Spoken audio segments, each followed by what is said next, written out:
창세기 강의 9번째 시간입니다. 지난 시간에 이어 성부 하나님의 분체 중 하나인 일곱 영에 대해 말씀드리겠습니다. 일곱 영이란 성도들에게서 일곱 가지를 측정하는 아버지 하나님의 마음이라 했지요. 일곱 가지를 측정한 결과 각각의 믿음의 분량에서 합격을 하면 기도의 응답이 주어지게 됩니다. 여러분들이 말씀을 하나하나 들으시면서 과연 나는 일곱 가지, 일곱 영이 측정할 때 합격하겠는가를 점검해 보세요. 무엇이 부족한지. 그하고 일곱 가지 다 지키기가 어렵다고 생각하시는 분들 마찬가지입니다. 한 가지 지키면 일곱 가지 다 지킬 수 있는 거예요. 믿음이 있다면 사랑도 있을 거고, 믿음이 있다면 기쁨, 기도, 감사 모든 게 다 충성 다 포함되는 거예요. 그래서 뭐 일곱 가지니까 어렵다가 아니라 한 가지만 능히 지켜도 나머지 일곱 가지는 그냥 지킬 수 있는 것입니다. 일곱 가지 중 믿음, 기쁨, 기도, 감사까지 지난 시간에 말씀드렸습니다. 일곱 영이 다섯 번째로 측정하는 것은 계명을 얼마나 잘 지키는가입니다. 오늘 말씀도 쉽습니다. 오늘 말씀까지는 쉽고요. 또 다음 주는 제가 없으니까 못하고, 그 다음 주도 못하고, 그 다음 주부터 또 진행되는 창세기 말씀이 또 어려워집니다. 또 몇 주간은 어려울 거예요. 그 고비만 넘기시면 그 다음에는 다 창세기 전체가 쉽습니다. 자, 일곱 영이 다섯 번째로 측정하는 것은 계명을 얼마나 잘 지키는가입니다. 성경에 보면 무엇을 하라, 하지 말라, 지키라, 거리라는 말씀들이 많이 있습니다. 이런 말씀들이 모두 하나님의 자녀들이 지켜야 하는 계명이지요. 하나님께서는 이처럼 수많은 계명들을 10가지로 요약하여 그것만은 꼭 지키라 명하셨습니다. 그것이 바로 십계명입니다. 하나님의 일곱 영은 성도들이 십계명을 얼마나 잘 지키는가를 정확하게 측정하지요. 그래서 기도 응답을 주시고자 할 때 그 측정 결과를 반영하십니다. 여러분 이제 뭐 십계명 하면 이게 10가지만 지키면 되는구나가 아니고 이 10가지를 지킬 수 있다고 하면 66권 말씀에 있는 걸 다 지킬 수가 있는 것입니다. 그래서 이걸 종합해서 간략하게 10가지로 하나님이 분리해 놓으신 거예요. 이걸 낱낱이 분해하면 66권 말씀이 또 되는 것이고요. 버리라, 하지 말라, 하라, 지키라는 말씀이 되는 거예요. 평소에 계명을 잘 지킨 성도에게는 기도의 응답과 축복을 주시지요. 반대로 평소에 계명대로 살지 않는 성도에게는 기도의 응답을 주실 수 없습니다. 요즘도 이렇게 여러분들 뭐 가족이나 일가 친척들 이렇게 기도 요청 오시는 거 보면 뭐 그냥 뭐 오토바이 사고 당했다, 뭐 차량 사고 당했다, 뭐 부딪혔다 뜨는데 보면 중상들을 입으세요. 머리, 특히 머리 뭐 중상을 입고요. 그거 뭐 물어보나 마나 만민 교회 다닌 분 아닐 테니까 제가 물어보죠. 교회 안 다닙니까? 그럼 안 다니다가 아니면 뭐 타고 다닌다고 그래요. 뭐 뻔한 거니까요. 만민교회 다녀도 뭐 장결자라고 그런 경우 좀 주일도 안 시길도 안 지키고 11절 안 하고 뭐 교회 여튼 떠는 장결자이구나. 그러나 만민의 성도는 지금까지 항상 하나님이 지켜주신 것을 여러분 누구도 부인하지 못하실 것입니다. 자, 이처럼 계명을 잘 지키는가? 왜 기도 응답의 조건에 들어갈까요? 계명을 잘 지키는가? 왜 기도 응답의 조건에 들어갈까요? 하나님께 응답과 축복을 받는다는 것은 하나님의 사랑을 받는다는 뜻이 됩니다. 그런데 우리 아버지 하나님께서는 모든 것을 공의 가운데 역사하시지요. 아무에게나 응답과 축복을 주시지 않습니다. 공의 가운데 사랑받을 만한 사람이어야 하나님께서도 사랑을 주실 수가 있습니다. 계명 하나만 잘 지켜도 하나님 사랑한다는 증거가 되고 믿음의 증거가 되는데 그 응답도 잘 받는 것인데. 그래서 잠언서 8장 17절에 나를 사랑하는 자들이 나의 사랑을 입으며, 여러분이 너무 좋아하시는 말씀입니다. 나를 간절히 찾는 자가 나를 만날 것이니라 말씀하셨기 때문입니다. 개척 때부터 하나님이 저에게 주신 말씀입니다. 제가 개척 때 하나님 주신 말씀 3가지가 있다고 그랬는데 여러분 기억하고 계시는지요? 기억하고 계시는지요? 이 말씀도 3가지 중에 하나인데 얼마나 참 소중하게, 그래서 하나님을, 나를 사랑하는 자들이 나의 사랑을 입는다. 즉 하나님을 사랑하는 자가 하나님의 사랑을 입는다. 당연한 거죠. 저는 누구보다도 이 세계에서 가장 사랑받기 위한 그런 길을 걸어왔습니다. 그러니까 또 그렇게 가장 사랑을 하나님 주시지 않습니까? 또 나를 간절히 찾는 자가 나를 만날 것이라. 하나님을 간절히 찾는 자가 만난다. 그래서 하나님을 간절히 찾아왔습니다. 하나님을 간절히 찾는 게 무엇인지 알고 계십니까? 여러분, 하나님 누구나 만날 수 있어요. 뭐 주의종만 만나는 게 아니에요. 장로님만 만나는 게 아니고 누구나 만날 수 있어요. 간절히 찾으면, 하나님 사랑하고 간절히 찾으면 누구나 만날 수 있는 거예요. 근데 또 간절히 찾는다는 게 뭔지도 모르시는 분 계신다면, 늘 설교에 이런 말씀이 나가는데도 모르신다면 참 답답할 일이죠.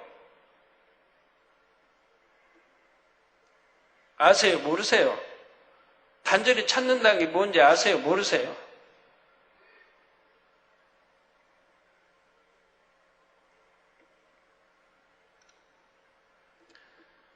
간단히 말씀드릴게요.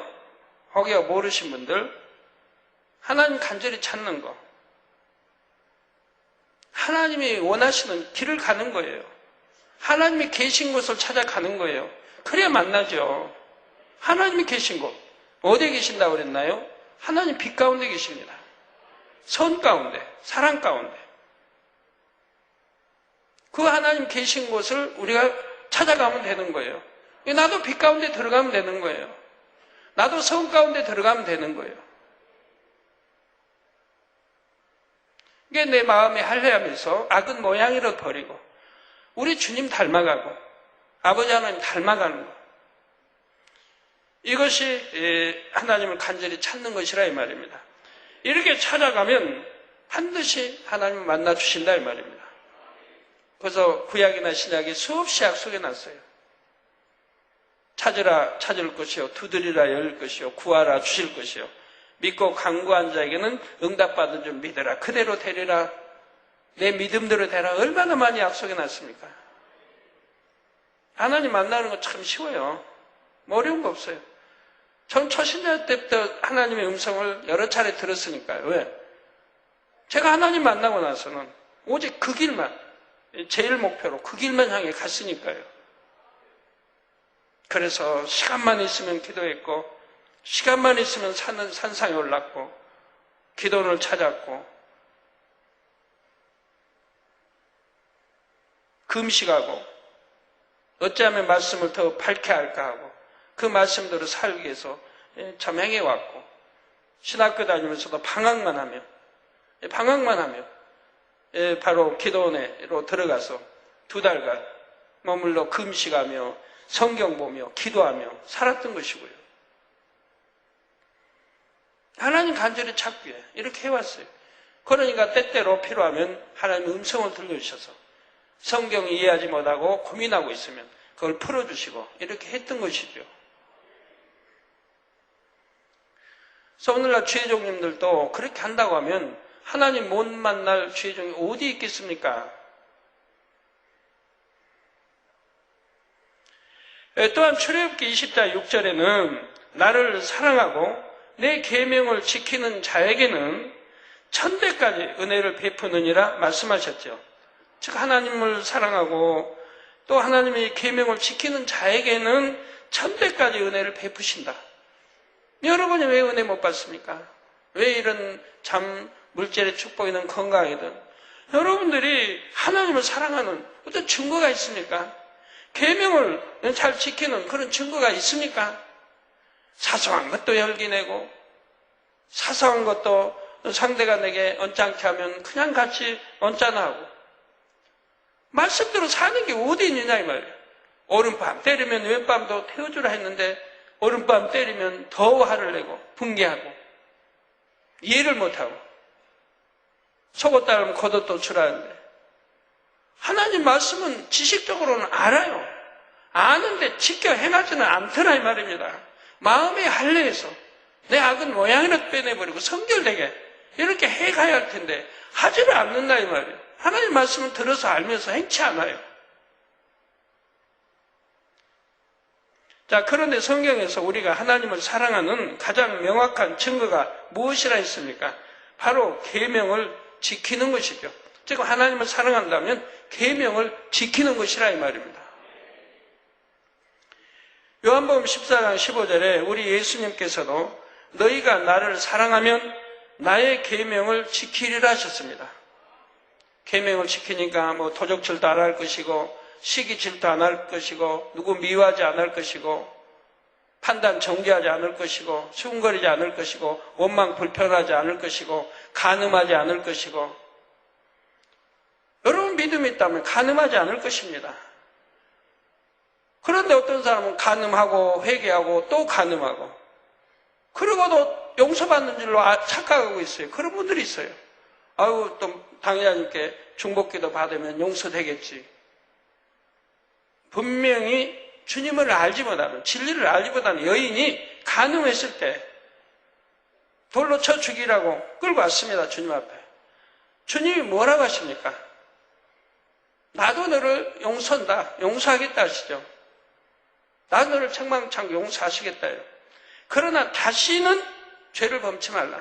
다시는 두 번 다시 간음하지 말라고 말씀했어요. 너 또 해도 괜찮다가 아닙니다. 너 한 번 해서 넌 돌마 죽을 죄를 지었는데 그러나 용서하겠다. 다음에는 다시는 이런 죄를 짓지 말라는 거예요.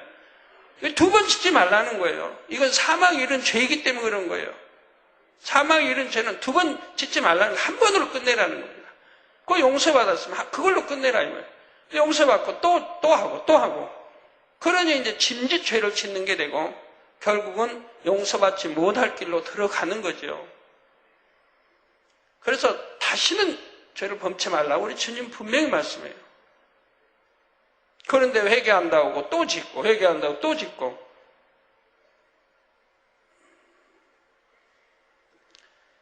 너희가 나를 사랑하면 나의 계명을 지키리라. 또한 요한복음 14장 21절에도 나의 계명을 가지고 지키는 자라야 나를 사랑하는 자니. 지키는 자라야 저 하나님을 사랑한다, 우리 주님을 사랑한다 할 수 있는 것이라 이 말입니다. 사랑하는 자니. 나를 사랑하는 자는 내 아버지께 사랑을 받을 것이요. 나를 사랑하는 자는 내 아버지께 사랑을 받을 것이요. 우리 주님을 사랑하는 자는 또 아버지 하나님의 사랑을 받는다 이 말입니다. 나도 그를 사랑하여 그에게 나를 나타내리라고 하셨지요. 이처럼 하나님을 진정으로 사랑하는 사람은 하나님의 계명을 지키는 것입니다. 어떤 이유 필요 없어요. 하나님 앞에 어떤 이유 될 수도 없고 그런 거 받으신 하나님 아니에요. 어떤 이유도 필요 없어요. 내가 천국을 안다면 당연히 천국 가려고 하죠. 지옥을 아는데 왜 지옥 갈 일을 하겠습니까? 또 하나님이 싫어하신 것을 왜 해야 됩니까? 믿음이 있다면 하나님을 사랑하게 되고 사랑한다면 하나님이 싫어하시는 것을 할 리가 없는 거 아니겠습니까? 그래서 계명을 지키는 것이 곧 하나님을 사랑하는 것이다. 억지로 힘들게 지키는 것이 아니지요. 사랑하기 때문에 기쁘고 행복하게 지킵니다. 물론 믿음이 아직 어린 성도들에게는 하나님의 계명대로 사는 것이 힘들게 느껴질 때도 있습니다. 왜? 하나님을 사랑함이 승하지 않기 때문에 사랑하는지 느끼지도 못하고 있는 거예요. 그러니까 그러는 거죠. 믿음이 있다면 사랑하기도 사랑하니 지키는 건데 내가 하나님에 대해서 밝게 알지도 못하고 그냥 들어서 조금 아는 지식에 불과하지. 하나님을 사랑한다고 할 수 없기 때문에 죄를 짓는 것이고요. 그래서 계명들을 온전히 지키지 못하지요. 이처럼 믿음이 어린 성도들은 그 모습 그대로를 믿음으로 인정해 주십니다. 여러분, 갓 태어난 자녀들이 엄마, 아빠 사랑합니까? 저번에 100일 된 아이가 와서 벙긋벙긋 저를 보고도 웃어요. 그래서 엄마에게 물어봤어요. 아빠 아느냐고. 아이가 모른대요. 엄마는 아느냐고. 모르겠대요. 누구나 보면 웃으니까 모르겠대요. 그래, 100일 된 아이쯤 되면 100일 안 돼도 그렇고, 누가 웃겨봐요. 웃고 방긋방긋 웃고 좋아하니. 엄마들은 엄마를 아는 줄 알죠. 이 아이가 엄마를 알아본다. 다른 사람이 와서 그렇게 하면 웃는걸요? 아직은 엄마가 누군지 잘 모릅니다. 사랑이 뭔지 잘 몰라요. 그냥 태어나서 본성 속에서 방긋방긋 웃는 거예요. 더군다나 아빠는 더 모르죠. 우리 신앙생활 한 사람도 즉 하나님에 대해, 주님에 대해 잘 알지 못합니다. 말씀만 들어 배워나가는 거죠. 그러니 사랑한다 할 수가 없죠. 그러니까 계명을 지키는 것도 힘들게 억지로 지키고, 안식일 지키라 해도 힘들어하고, 11조 온전히 하라 해도 마치 그냥 내가 번 돈 주는 것처럼. 그래서 어떤 분들은 그런 말씀도 하더라고요, 편지에. 아버지, 11조를 이렇게 힘들게 어렵게 내가 드리는 것보다 마음을 하나님 받지 않으시겠습니까? 그런 편지 보내신 분이 마음을 하나님이 더 중요하게 여기지 않겠습니까? 마음이 중요하니 하나님 말씀에 순종하고 계명 지키는 게 마음으로 하나님을 사랑하는 거지요. 하나님이 명한 건데, 온전한 11조도 명하고 축복 주겠다고 명한 건데도 그거 드리지 않고 마음으로 어떻게 하나님을 사랑해요? 하나님을 사랑하니까 계명을 지키는 거죠. 그리고 지키니까 축복을 받는 거고요. 또 하나님이 명하신 거 아니에요? 드리지 않은 거 하나님 거 도적질하는 거, 온전한 11조 드리지 않은 거 하나님 걸 도적질하는 걸 하는데도, 어떤 분은 그런 설교가 내가 11조 설교했는데 그런 편지를 보내왔어요. 그래서 다른 교회도 다녀봐도 11조 강좌하고 감사 감자는 이 교회에서도 그런다고. 축복받으러 가르치고 계명이고 하나님 명령인 것인데, 내가 하나님 마음으로 사랑하면 당연히 그 말씀에 순종하고 순종하니 축복을 받는 것이고요. 11조 설교 다 듣고 난 분이 그런 참 편지를 보내오셨더라고요. 결과는 저도 사랑한다면서도 편지가, 그래서 이렇게 11조 설교했는데도 너무 그 하나님 말씀을 이해를 못 하셨구나라고 생각이 되죠. 이해했다면 그런 내용이 올 리가 없으니까요. 많은 사람이 온전한 11조를 하고 축복받아 간증을 올리고 있는데요. 하나님을 사랑한다면, 중심에 사랑한다면 계명을 지켜나가는 겁니다. 그리고 그걸 믿음으로 하나님 보신다 이 말이에요. 또한 계명을 지키지 못할 때가 있다 할지라도 다시 하나님의 말씀대로 살려고 노력한다면 그 모습을 사랑스럽게 여기십니다. 그러나 신앙생활의 연수가 오래되어 벌써 장성한 믿음이 됐어야 할 사람들이 여전히 이런 모습이면 안 되지요. 신앙생활의 연수가 더해질수록 계명도 더 온전히 지켜야 합니다. 계명에 명시된 바대로 행할 뿐만 아니라 더 깊이 있는 행함으로 온전해져야 하지요. 더 깊은 행함이란 무엇인지 한 가지 예를 들어보겠습니다. 이 10계명 중에 9번째가 무엇입니까? 출애굽기 20장 16절에 내 이웃에 대하여 거짓 증거하지 말지니라 이지요. 거짓 증거란 한 것을 하지 않았다고 하거나 하지 않은 것을 했다고 하는 등 어떤 것을 사실과 다르게 말하는 것입니다. 이러한 거짓 증거는 어떤 일의 결정에 막대한 영향을 끼칠 때가 있습니다. 특히 재판에서 증인의 거짓 증거는 유죄가 무죄가 되게 하거나 무죄가 유죄가 되게 할 수도 있지요. 여러분이 만일 그런 자리에 선다면 단연코 진실만을 말씀하시겠죠. 물론 그리 하셔야 합니다.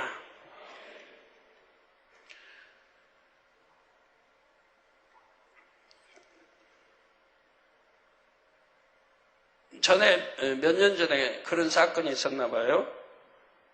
제이유 사건이 있었나 봐요. 제이유. 다단계 뭐해서 엄청난 큰. 그런데 거기에 이제 그 사장되는 분은 2년이면 년 언더를 받았다고 그러죠. 감옥살을 하고. 근데 지금 억울함을 다 호소해 내고 있는 거 언론이. 전부 그것도 조작이라 이 말입니다. 조작이라고 지금 내고 있습니다. 어느 기자가 하나 말을 하니까 그게 마치 사실화돼서 그 기자는 상까지 받고 했다고 그래요. 그래서 그것이 얼마나 거짓된 것이고 참이 아니라는 것을 지금 하나하나 밝혀나가나 봐요. 억울하게 이렇게 누명을 써버리면 감옥가 10몇 년도 받는 것이고 많은 사람들이 희생을 당하고 또 망하게 되고 거짓 고발했던 사람들이 이제는 양심 선언하고 다시 회개하고 돌아오고 있는 사람도 많이 있다 하고요. 자, 그러면 이것으로 9번째 계명을 온전히 지킨다고 볼 수 있을까요? 어떤 상황에서도 거짓 증거를 하지 않는 사람은 일상생활에서 사소한 거짓말도 하지를 않습니다. 상대에게 심각한 손해를 입히는 것이 아니라 해도 작은 거짓말 역시 비진리이지요. 또한 사실을 말해줘야 하는 상황에서 자신이 아무 말도 하지 않는 것도 거짓된 행함이 될 수가 있습니다. 예를 들어 A가 범한 잘못에 대해 B가 애매히 누명을 쓰는 것을 봅니다. 그런데 자신은 평소에 A와 친분이 있기 때문에 모른 척하고 가만히 있는 것입니다. 이런 경우도 모든 것을 불꽃 같은 눈동자로 감찰하시는 하나님의 7영에게는 통과할 수가 없습니다. 믿음이 성장할수록 마음이 진실해지기 때문에 작은 거짓도 스스로 용납할 수가 없지요. 그래서 하얀 거짓말도 하지 않게 됩니다. 하얀 거짓말은 상대를 이유한다는 생각에서 어떤 것을 사실과 다르게 말하는 것이지요. 믿음이 성장할수록 이런 하얀 거짓말도 하지 않게 되는 것입니다. 성도 여러분, 어떤 말을 더하거나 빼서 전달하는 것도 거짓 증거에 해당합니다. 다른 사람의 말을 그대로 전하는 것이 아니라 자신의 생각과 느낌 속에 말을 더하거나 빼어서 엉뚱하게 전하는 경우이지요. 이런 거짓 증거도 믿음이 성장할수록 자연히 사라지게 됩니다. 믿음이 성장할수록 육신의 생각이 사라지고 자기적인 느낌도 벗어지기 때문이지요. 그래서 진실 그대로를 보고 듣고 느끼며 말할 수도 있게 되는 것입니다. 따라서 이런 사람이라면 다른 사람을 임의로 판단하거나 헤아리는 말을 하지 않겠지요. 상대의 마음이나 형편을 모른 채 임의로 판단하는 말을 하고 전하는 것도 거짓 증거에 해당하죠. 믿음이 성장할수록 이런 거짓 증거도 사라지는 것입니다. 이게 믿음이 여러분 이제 악은 모양이 그러고 믿음이 성장하면 이런 거짓 증거 하고 싶지도 않고 듣고 싶지도 않고 하려고 하지도 않지요. 이처럼 거짓 증거하지 말라는 계명 하나만 살펴보아도 믿음에 따라서 행함의 깊이가 다르지요. 단순히 내가 만일 재판의 증인으로 선다면 결코 거짓 증거를 하지 않을 거야 한다 해서 이 9번째 계명을 온전히 지킨다고 볼 수는 없는 것입니다. 믿음의 분량에 따라서 반드시 그 행함의 깊이도 달라져야 하지요. 10계명의 다른 계명들도 마찬가지입니다. 제가 10계명을 자세히 풀어 설교한 내용을 하나님의 법도라는 책으로 펴냈습니다. 이번 기회에 다시 한번 양식 삼으셔서 자신의 신앙 연수에 맞게 믿음은 성장했는지 10계명은 얼마나 온전히 지키고 있는지를 점검해 보시기를 바랍니다. 올 초에 온전한 11조 헌물, 온전한 주일 성수에 대한 설교를 했습니다. 많은 성도님들이 그 말씀을 듣고 순종하여 얼마나 많은 응답과 축복을 받으셨는지요. 이 두 가지만 온전히 순종했는데도 아버지 하나님께서는 기다리셨다는 듯이 많은 분들에게 축복을 주셨습니다. 하물며 성도님들이 십계명을 온전히 지킨다면 얼마나 더 큰 축복과 응답을 주시겠는지요. 성도님들 개인의 축복뿐만 아니라 교회적인 기도 제목들의 응답도 지체 없이 임할 것입니다. 사랑하는 성도 여러분, 6번째로 7영은 충성을 측정합니다.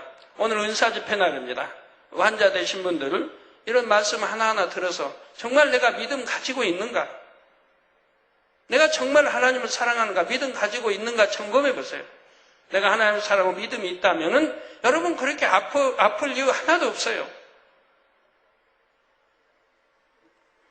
7영은 충성을 측정합니다. 각 사람이 자신의 사명을 얼마나 진정으로 정성을 다해 감당하는지를 측정하지요.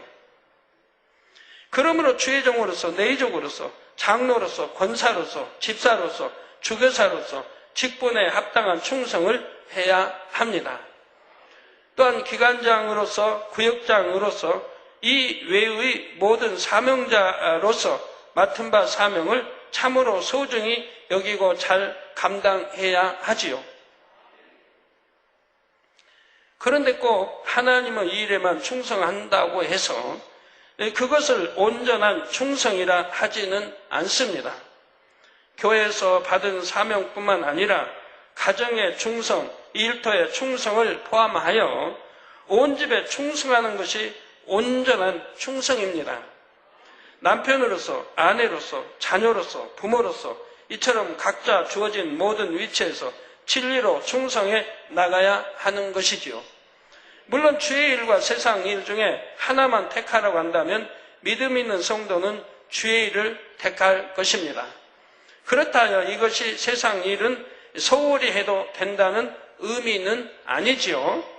궁극적으로는 어느 한편에 치우치지 않고 모든 일을 하나님의 영광을 위하여 진리 안에서 합당하게 행해야 합니다. 때때로 신앙의 연수가 오래되고 직분 있는 일꾼인데도 큰 문제를 만나는 경우를 봅니다. 그리고 문제 해결을 위해 기도 받으러 나와서 회개의 고백을 하지요. 무엇입니까? 예전에는 뜨겁게 사명 감당하며 충성했는데 어느 순간부터 사명을 놓았다는 것입니다. 사업터를 확장하는데 마음을 점점 빼앗겨서 주의 일을 소홀히 했다고 합니다. 또는 생활의 어려움을 견디지 못하거나 핍박을 피하고자 타협함으로 사명에 대한 충성이 식어졌다 하지요. 한때는 충성했는데 왜 마음들이 이처럼 변개한 것일까요? 그것은 충성은 했다고 하지만 영적인 충성은 등한히 했기 때문입니다. 영적인 충성이 무엇입니까? 꾸준히 마음의 할례를 하는 작업이지요. 끊임없이 마음의 두루마리를 빠는 작업입니다. 이러한 영적인 충성을 병행한 사람은 사명을 감당하는 충성도 변함없이 해 나갑니다. 또 여러분 핍박을 받는다, 뭐뭐 한다고 할 때 영적인 충성을 하는 사람들은 핍박이 감소돼요. 결국은 없어지는 거예요. 내가 영적인 충성하지 않고 육적인 충성하니까 핍박을 받는 거지, 영적인 충성을 하게 되면 점점 핍박은 사라져요. 왜? 하나님이 함께 하시니까. 하나님이 사랑하고 사랑받으니까. 내가 영적인 충성하니까 하나님이 사랑하실 수밖에 없죠. 만권에요 하나님이 사랑하시고 지키시면 아무리 약한 자라도 만지지 못한다고 요한 1서에도 분명히 말씀하고 있지 않습니까? 만지지도 못한다 이 말이에요.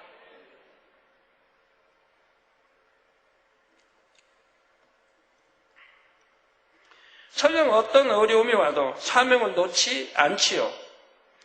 결국 사명을 놓았다면 내가 결국은 믿음이 없었다는 얘기고 하나님을 사랑한다는 증거가 없었다는 얘기. 그러니까 영적인 충성은 하지 못했다 이 말입니다. 예를 들어 가정에 너무나 힘든 일이 생겨도 또는 물질의 어려움을 심하게 겪어도 그것 때문에 사명을 놓지는 않는 것입니다.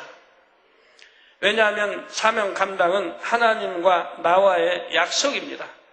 그래서 여러분들이 한때는 충성했다 사명 감당하지 않으니로 시험과 환난이 왔고 병들이 와서 저에게 와서 회개하고 이제 기도받는 분들이 많이 있지 않습니까? 내게 어떤 어려움이 왔다 해서 하나님과 약속을 파기하지 않는 것입니다. 그런데 마음의 할례를 하지 않으면 어떤 일이 일어납니까? 육적으로 힘든 일이 생기면 자신의 마음에 남아있는 육의 속성, 악의 모양이 발동되어 스스로 마음을 지킬 수 없게 하지요. 하나님과의 약속도 헌신짝처럼 버리게 하는 결과를 초래할 수가 있습니다. 그러므로 변함없이 온전한 충성을 하려면 반드시 영적인 충성이 동반되어야 함을 꼭 기억하시기 바랍니다. 온 집에 충성하라. 다 이건 영적인 충성을 말하는 거예요. 영적인 충성. 온 집에 충성하는 첫째가 마음의 할례인 거예요. 마음의 할례하지 않고는 충성이라 할 수 없는 거예요. 마음의 악인 모양이라도 버리고 계명 지켜나간 이것이 첫째 충성이라 이 말이에요. 그 다음에 이제 영적인 축복 다음에 이제 육적인 축복해서 온 집에 충성을 하게 되는 거예요. 내 가정에도 충성.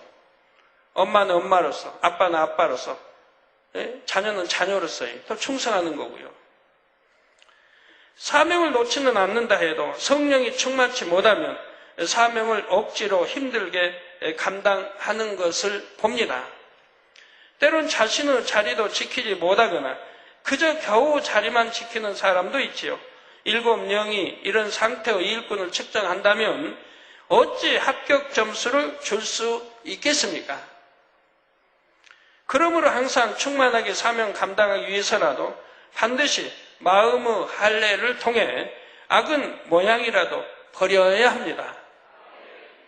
여러분의 마음에서 충만함을 뺏어가는 것은 다른 사람이나 나쁜 환경이 아닙니다. 바로 마음속에 남아있는 악이지요. 그러므로 다시 한번 영적인 충성의 중요성을 꼭 마음에 새기실 수 있기를 바랍니다. 만약 하나님께서 행위적인 충성만 원하셨다면 굳이 사람을 창조하지 않으셨을 것입니다. 순종 잘하고 충성하는 천군 천사들이 하나님의 곁에 무수히 많이 있기 때문입니다. 그러나 하나님께서는 하나님을 사랑함으로 중심에서 우러나서 충성하는 자녀들을 원하시지요. 우리 예수님께서는 아버지를 사랑하시기에 이 땅에 오셔서 죽기까지 충성하셨습니다. 또한 엘리야, 모세, 사도 바울, 베드로, 요한도 이 땅의 삶이 다하는 날까지 온전히 충성하셨지요. 성도님들도 우리 주님의 마음을 담고 믿음의 선진들을 본받아 이전보다 더 충성할 수 있기를 바랍니다. 저는 교회를 개척하고 오늘날까지 아버지 나라의 일을 한시도 마음에서 놓아본 적이 없습니다. 1982년 7월 25일에 어린아이 넷, 장년 9, 총 13명과 함께 교회 개척 예배를 드렸지요. 그 안에는 우리 가족도 다 들어있는 것이고요. 그러니까 13명에서 5명 빼면 그것도 얼마 안 되잖아요. 거기에다 또 물론 그때는 이제 본게 오진 않았지만, 누님 빼고, 빼면. 교회 개척 전에도 늘 철야 기도를 했지만, 교회 개척 후에도 성전의 기도의 불을 꺼트리지 않았습니다. 당시는 단일 철야가 없었습니다. 밤 12시부터 새벽 4시까지 철야 기도를 하고, 이내 새벽 기도를 인도했지요. 그때는 새벽 기도 인도할 사람이 저밖에 없어서 제가 다 해야 했습니다. 일꾼 하나도 없고, 죄종도 없고, 구역장 하나도 없는데. 그래도 한 번도 빠진 적이 없지요. 신학교 다니지요. 또 새벽 기도 다 하지요. 또 일요일 대예배, 저녁 예배, 수예배, 금요 철야 다 하지요. 혼자 다 설교하고 혼자 다 하는 거예요. 그리고 또 신학교 다녀요. 신학교에서 내준 또 숙제 레포트도 또 써야 되고, 신학교에서 교수님들이 준 또 서점에 책 구해다가 그것도 읽어야 되고, 그래 레포트 써내죠. 이게 잘 시간이 없어요. 쉴 시간이 없어요. 그리고 또 철야해야죠. 교회에서 또 한번 철야해야죠. 피곤하고 힘들다 하여 빠진 적이 없고 몸이 불편하다 하여 다른 사람에게 미룬 적도 없습니다. 내가 해야 할 일을 내가 했지 다른 사람 미룬 적 없어요. 그렇게 시간에 쫓겨도 다른 사람 내가 할 일을 내가 했지 다른 사람에게 나 좀 피곤하니까 해주세요 한 적도 없고요. 옛날 98, 99년도에 그렇게 몸이 축이 나고 옷이 그냥 핑핑 돌아가고 그렇게 할 때도 내가 맡은 설교 내가 다 했지 누구에게 맡겨서 한 적 없지 않습니까? 그리고 한자기도 따지지 않고 다 했고요. 이렇게 새벽 기도까지 인도하고 잠깐 쉬고 나서 신학교에 갔습니다. 신학교에 다녀오면 많은 환자들을 돌봤지요. 그때도 이미 전국에서 소문을 듣고 많은 환자들이 치료받기 위해 찾아와서 성전에 머물러 있었습니다. 학교에서 돌아오면 그런 환자들을 돌보거나 성도들을 신방했던 것입니다. 성도 한 분 한 분을 얼마나 지극정성으로 섬겼는지요. 예를 들어 초, 중, 고 학생들 중에는 버스를 2번, 3번 갈아타고 오는 사람이 꽤 많았습니다. 예를 들어 금호동에서 오려면은 버스를 타고 저 청량리로 돌아서 용산서 갈아타고 또 와가지고 저 노량지서 내려가지고 거기서 또 타고 교회 앞으로 지나갑니다. 지금은 이제 다르겠지만 그때는 그랬다 이 말이에요. 돈도 없는 학생들인데 그렇게 먼 곳에서 교회에 나오는 것입니다. 그러니 얼마나 소중한 영혼들인지요. 이에 저는 학생들도 사랑으로 섬겼습니다. 학생들이 토요일이든 주일이든 예배가 끝나고 돌아갈 때면 항상 버스 타는 데까지 함께 같이요. 버스 승차권, 토큰을 지어주고 잘 가라며 손 흔들어 줬습니다. 승차권도 한 개만 준 것이 아닙니다. 다음에 교회 올 때 필요한 분량까지 줬지요. 승차권이 없으면 돈이 없으면 교회 못 나오니까. 버스를 2번 갈아타는 사람에게는 4개를 주고 3번 갈아타는 사람에게는 6개를 줬습니다. 당신은 교회 헌금이 몇만 원 나올 때이므로 교회 재정으로 한 것이 아닙니다. 제가 쓸 것을 쓰지 않고 아낀 재정으로 그렇게 했던 것입니다. 또 저는 오랫동안 월급 한 푼 받아본 일이 없고요. 그때도 아예 월급 책정도 안 됐고요. 저는 그래야 다른 사람 사찰 월급도 주고 할 수 있고 성전세도 줄 수 있으니까요. 새로운 영혼이 전도되어 오면 너무너무 소중한 보물 같았습니다. 그러니 결코 잃지 않으려고 늘 영혼들을 위해서 기도하고 사랑과 정성으로 섬겼지요. 그래서 당시에는 전도되어 온 영혼들이 떠난 적이 없습니다. 제가 영혼들을 관리할 때는 영혼들이 떠난 적이 없어요. 그 먼 데서 와도. 어린 학생들도, 장년도, 노년도 떠나질 않았어요. 매주 새로운 사람이 전도되어 왔고 결코 떠날 수 없도록 정성으로 섬기니 결과적으로 교회는 계속해서 부흥했죠. 그때는 해년마다 10배가 부흥 그런 식이죠. 그러면 지금은 교회가 이렇게 커지고 성도도 많아졌으니 충성이 식었을까요? 아닙니다. 저의 영혼들에 대한 마음은 조금 더 식지 않았습니다. 그때는 의식주도 넉넉치 않고 모든 것이 어려울 때입니다. 그럼에도 그렇게 열심히 했습니다.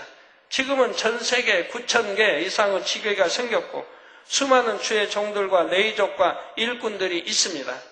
그래서 마음이 느슨해지고 열심과 충성이 식었을까요? 영혼 사랑함도 기도도 모든 것이 그때보다 더 뜨거워졌으면 뜨거워졌지 식지는 않았습니다.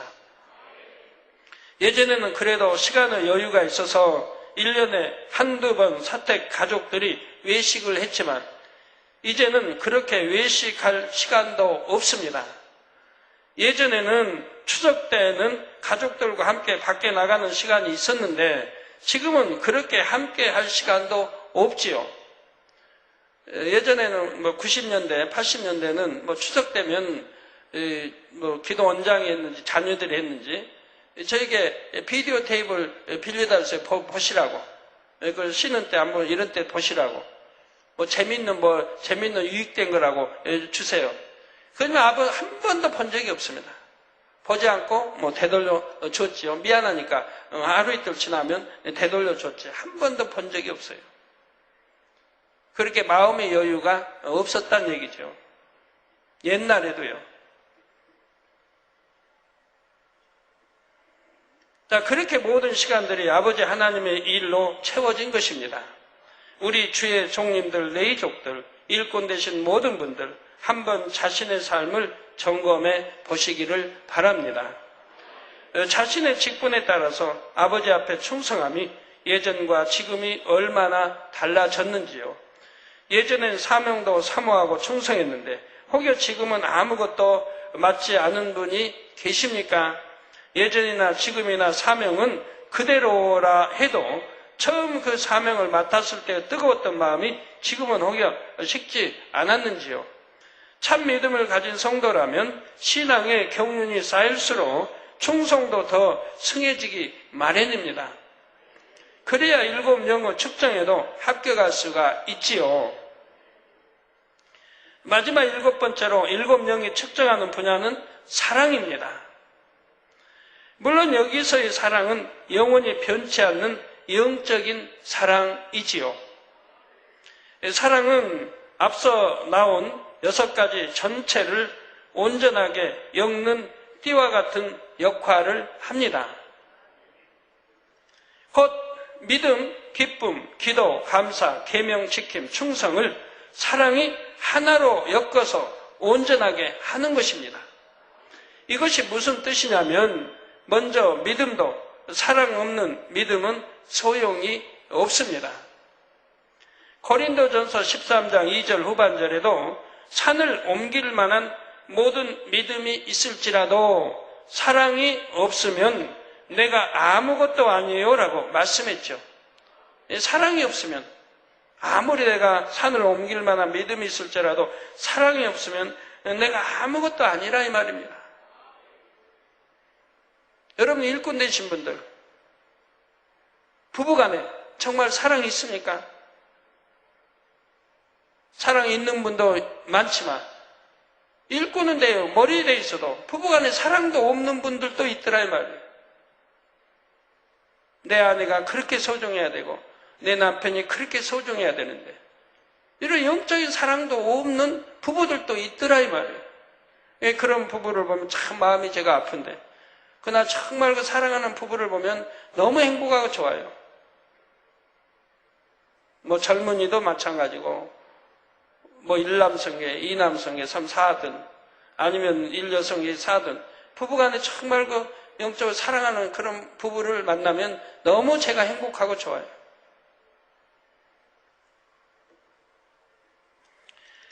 사랑 없는 기쁨도 마찬가지입니다.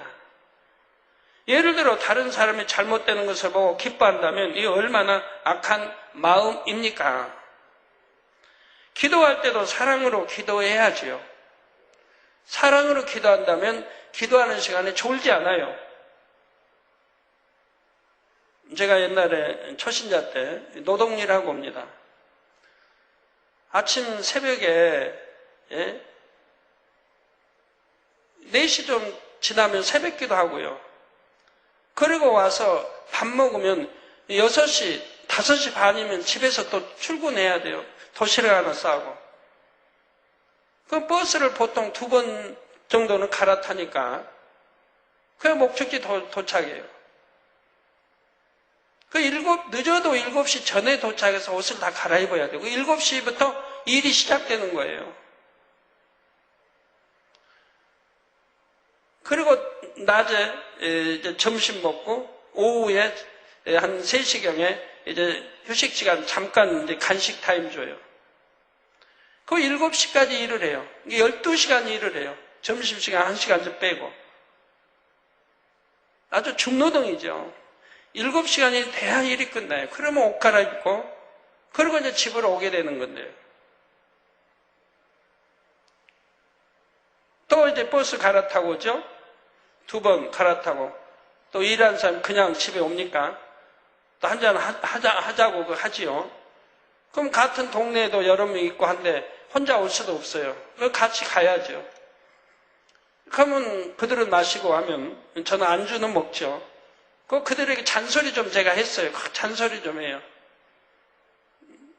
이제 먹을 때는 좀 그렇지만 이제 평일 이렇게 일 쉬다 점심 때나 시간일 때는 제가 잔소리 좀 해요.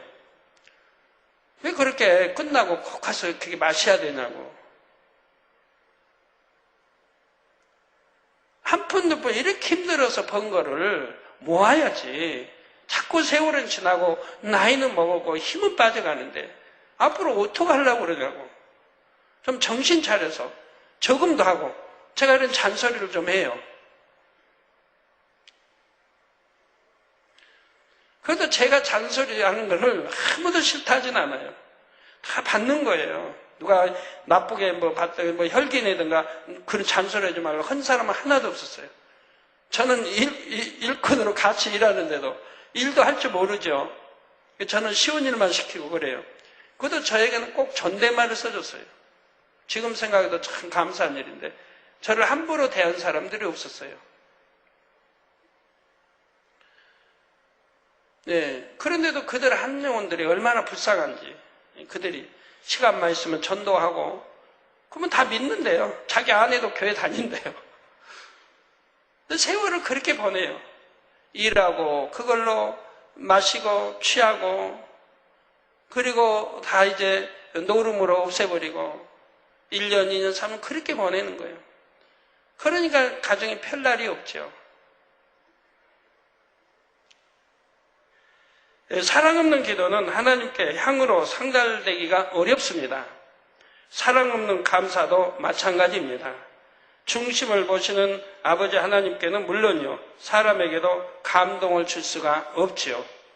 하나님의 계명을 지킬 때도 하나님을 사랑함으로 즐거이 지키는 것이 참임을 앞서 말씀드렸습니다.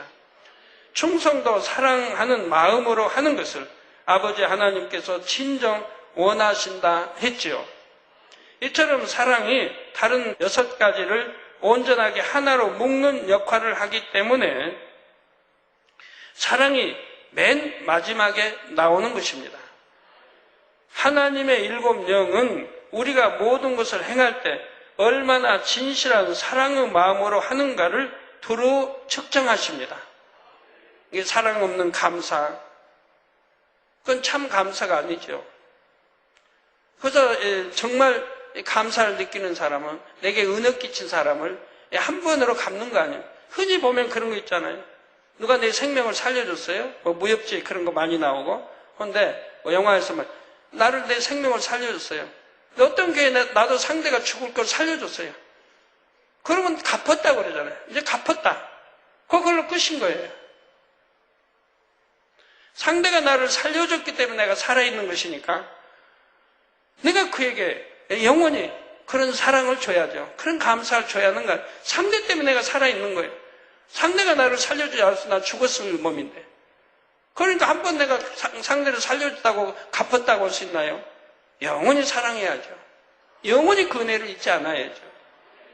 이게 참 감사인 거죠. 이런 중심에 이런 사랑, 이런 감사가 참 감사인 거죠. 하나님 앞에 마찬가지입니다.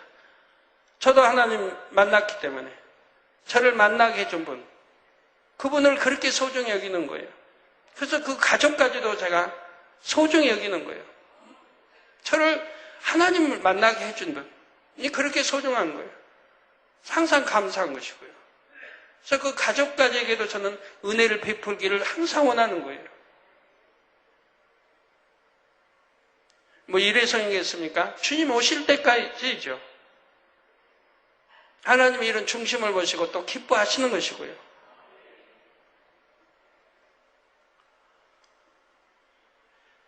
참된 영적인 사랑이 무엇인지는 고린도전서 13장 4절에서 7절에 잘 나오지요. 사랑은 오래 참고 사랑은 온유하며 투기하는 자가 되지 아니하며 사랑은 자랑하지 아니하며 교만하지 아니하며 무례히 행치 아니하며 자기의 유익을 구치 아니하며 성내지 아니하며 악한 것을 생각치 아니하며 불의를 기뻐하지 아니하며 진리와 함께 기뻐하고 모든 것을 참으며 모든 것을 믿으며 모든 것을 바라며 모든 것을 견디느니라. 자, 여러분, 자, 몇 가지입니까? 여기 나온 것만 해도 한번 쉬어보죠. 사랑은 오래 참고, 사랑은 온유하며, 투기하는 자가 되지 아니하며, 사랑은 자랑하지 아니하며, 교만하지 아니하며, 무례히 행치 아니하며, 자기 유익을 굳이 아니하며, 성내지 아니하며, 악한 것을 생각지 아니하며, 불의를 기뻐하지 아니하며, 진리와 함께 기뻐하고, 모든 것을 참으며, 모든 것을 믿으며, 모든 것을 바라며, 모든 것을 견디느니라. 자, 15가지입니다. 자, 15가지. 이거 여러분 마음에 이미 있고 이대로 행하십니까? 자, 이것이 영적인 사랑인 것이라 이 말이에요. 여기에 뭔가 부족하다면 그걸 채워 넣으세요. 근데 여러분 한 분 한 분을 점검한다면 이 15 종류 중에 하나도 이루지 못한 분도 여기 꽤 있을 겁니다. 그렇게 사랑장 참 많이 설교 들었고 했어도 이 15가지 중에 한 가지도 이루지 못한 분들 여기 뭐 수두룩하다 이 말이에요. 이게 생각해봐요. 여러분들 신앙생활을 어떻게 하고 있는가. 이제 반성을 좀 해요. 늘 말씀만 듣고 그러지 말고 내가 말씀을 들으면 얼마나 소화시키고 말씀대로 내가 행해왔고 내 마음의 영으로 읽었는가를 생각해봐요. 그래야 축복을 받지요. 그래야 축복을 받지요. 그래야 건강의 축복, 물질의 축복, 모든 거에 축복을 받지요. 하나님 보실 때 얼마나 참 탄식이 나오시겠어요. 그처럼 수많이 단에서 말씀을 증거하고 증거했는데도 그 많은 말씀 한 귀로 듣고 흘러버리고 마음에 새기지도 않고 마음의 영으로 일구지도 않고 오늘날까지 5년, 10년, 15년, 20년 신앙생활을 해왔으니 얼마나 안타까운 일들입니까?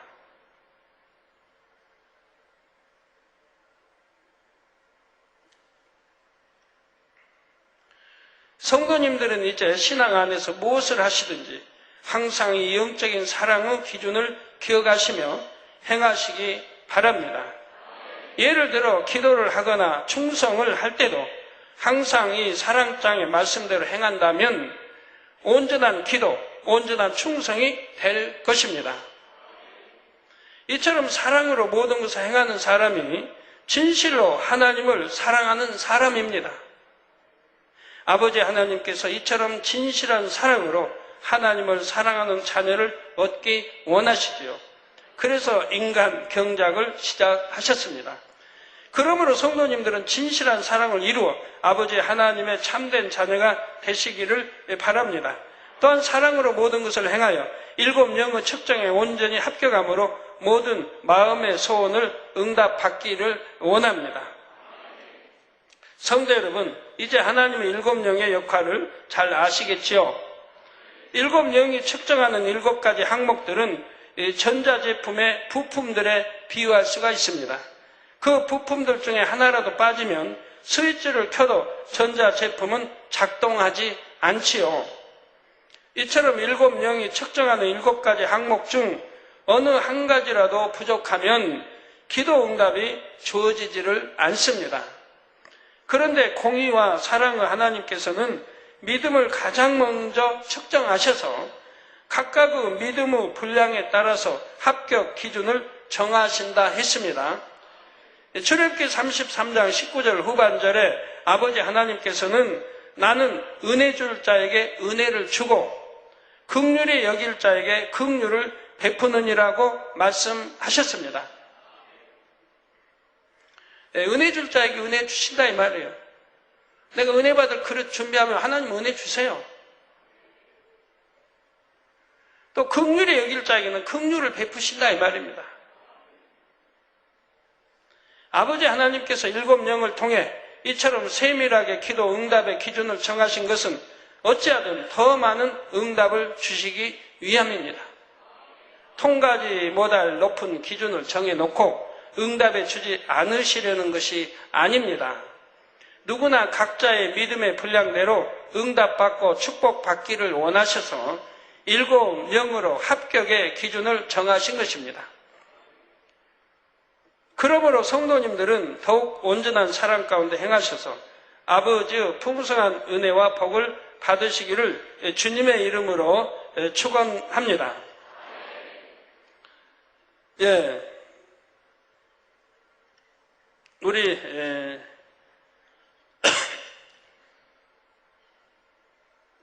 일곱 년 중에 이제 맨 처음이 뭐라고 했죠? 믿음입니다. 그런 믿음이 있다면 나머지 6가지 그냥 그대로 통과하는 것입니다. 어려운 게 없어요. 내가 믿음이 있다면 두 번째는 뭐예요? 예? 기쁨. 믿음이 있다면 기뻐한다 이 말이에요.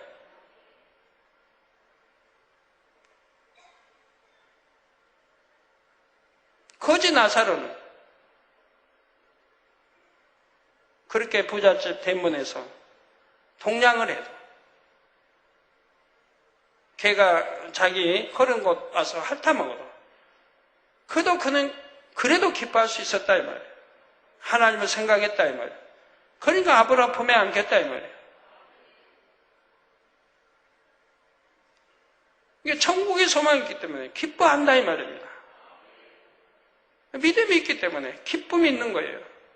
여러분 기쁨이 없는 분들, 신앙생활하면서 기쁨이 없는 분들 제가 보면 얼굴 참 마음이 저분은 언제 기쁨을 가질까?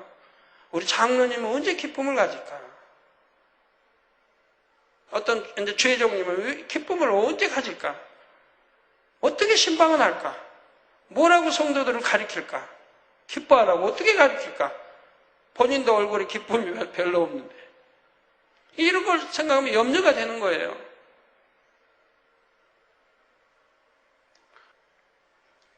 예, 그래서 믿음은 기쁨이 동반합니다. 그 다음 뭐죠? 예? 기도. 당연합니다. 하나님 사랑하는데 믿는데 어째 하나님과 기도하지 않겠습니까? 대화하지 않겠습니까? 그래서 믿음을 맨 앞에 두신 거예요. 믿음이 있다면 나머지 6가지 다 되는 거예요. 통과되는 거예요. 자, 기도. 그 다음에 뭐예요? 당연히 감사하죠. 독생자, 아들 우리에게 주셨는데 어떻게 감사가 안 나와요? 만약 하나님이 독생자도 주지 않았다면 우린 지옥 갈 텐데 세세토록 지옥에서 고통받을 텐데 왜 감사가 안 나와요? 그리고 아름다운 천국 주시고 우리 천국으로 인도하시는데 어떻게 감사가 안 나와요? 내 생활이 아무리 어렵다 할지라도 믿음이 있다면 감사가 나오는 거예요. 저 정말 어렵게 초신자 때 살았어요. 7년 아프면서 진 부채가 너무 많기 때문에 기도 혼자 나 같이 벌어도 이자밖에 안 됐다 이 말이에요. 그런다고 뭐 어떤 술 써서 이자는 안 주고 원금만 갚으면 안 돼 해본 적 없고요. 다 원금 갚고 이자까지 다 갚으려고 마음으로 했기 때문에요. 왜? 저는 이자는 안 받도 원금만 달라고 해도 저는 아마 그리 못할 겁니다. 이자도 준다고 하지. 제 양심이 그래. 왜? 저에게 빌려준 것 자체만도 얼마나 감사해. 내가 어려울 때, 내 가정이 어려울 때 빌려달라고 해서 빌려준 것만 해도 얼마나 감사해요. 저는 돈 빌리고 하는 거 몰라요. 기도 원장이 다 하지. 저는 꾸고 빌리는 거 그런 거 없습니다. 없으면 없는 대로 그냥 굶으면 굶고 하면 했지. 돈 빌려달라 꾸어달라고 못해요. 저는 어려서부터 그랬어요. 부모님에게도 달라고 못했어요. 삭비 달라고를 못했어요. 선생님한테 한두 번 맞고 딱 이제 내일까지 안 가지고 엄마 모시고 할 때 그때 할 수 없이 말해요. 어머니. 그런 제 성품을 아니까 어머님이 항상 준비해놓고 계신데도 차마 돈말을 못 꺼내는 거예요. 그 어머니의 늘 그 돈 벌게 그 힘쓰고 애쓰는 걸 지켜보기 때문에 차마 돈 달라고를 못해요. 옛날에는 초등학교도 다 돈 내고 다녔으니까요. 지금하고 달라요.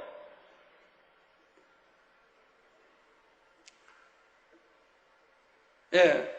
그래서 다 이자도 갚고 그러면서 원금 다 갚고 했던 거죠. 자, 또 믿음은 감사 다음에 뭡니까? 뭐예요? 계명, 지키는 거. 당연히 지키지 않겠습니까? 그게 축복인데 내 영혼이 잘 되는 길이고. 자, 그 다음에 뭐예요? 충성. 하나님 사랑하니 영원 사랑하게 되고 당연히 충성할 거 아닙니까? 내게 주어진 사명 충성하지 않겠습니까? 학교에 우리 교사님들 월급 받고 다 할 때 또 학교에 충성하고 우리 학생들에게 열심히 가르치는 거 아닙니까? 회사에 내가 월급 받고 일하는데도 충성하는 거 아닙니까? 하물며 우리는 영생을 주셨어요. 하나님이 영원한 생명을 주셨어요. 그리고 행한 대로 축복하시고요. 그런데 어떻게 충성이 안 나와요? 하나님께 믿음이 있다면 어떻게 충성이 안 나와요? 그리고 어떻게 사랑치 않아요? 그러니까 믿음이 있다면 나머지 6가지가 다 거기에 따라 붙는 거고 또 끝에 사랑이 있다면 그 6가지가 다 따라 붙는 거예요. 이해되셨어요? 그래서 한 가지만 아니라 자동으로 7가지가 다 지켜지는 겁니다.